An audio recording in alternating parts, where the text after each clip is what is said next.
दुर्गा जी के वही जूता पहन के देखे दहाउ दिस के छथिन न उनका आइडिया दुइये को है खेबे आ दुगो वापस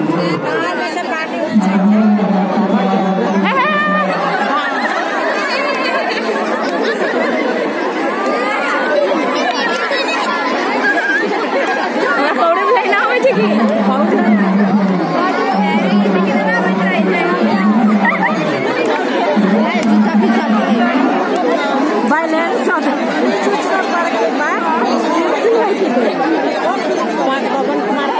हाँ भागीना भागीना हाँ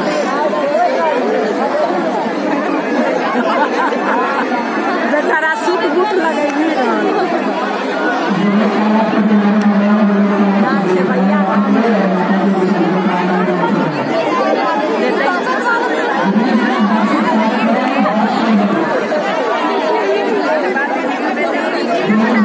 अनवाइलेंस हो गई है। पीछे चुतरो रोपे वाला ना रहले खाली रहले तैसे पीछे मुलट गेलै है।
कितने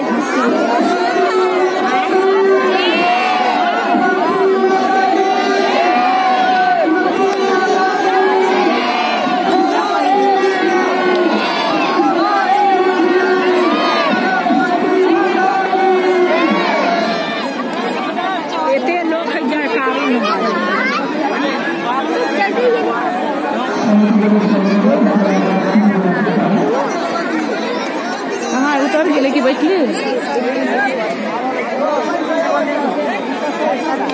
आगे से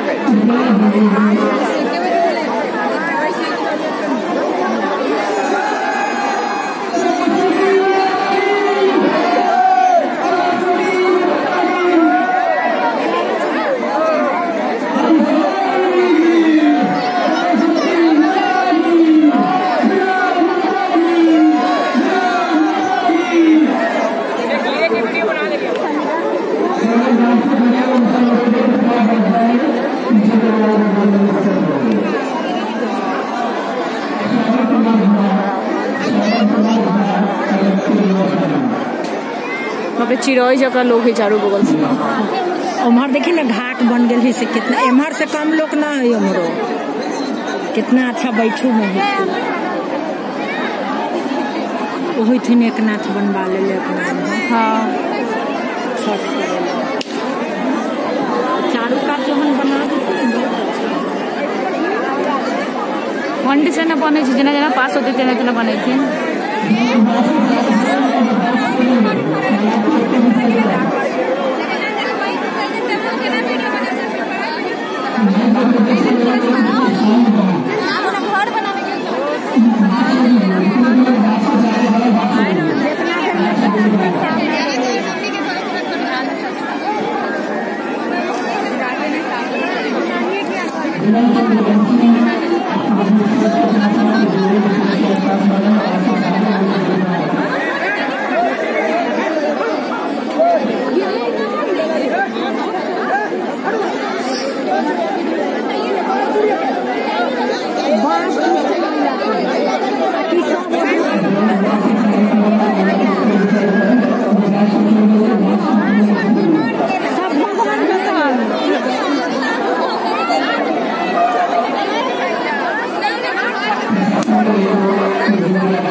न खेबै छै बुझे उतर गेलै काट करके बुझे उतार देलकै कि बैसल है जितना कहीं ना हटा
बिजली वाला छोड़ा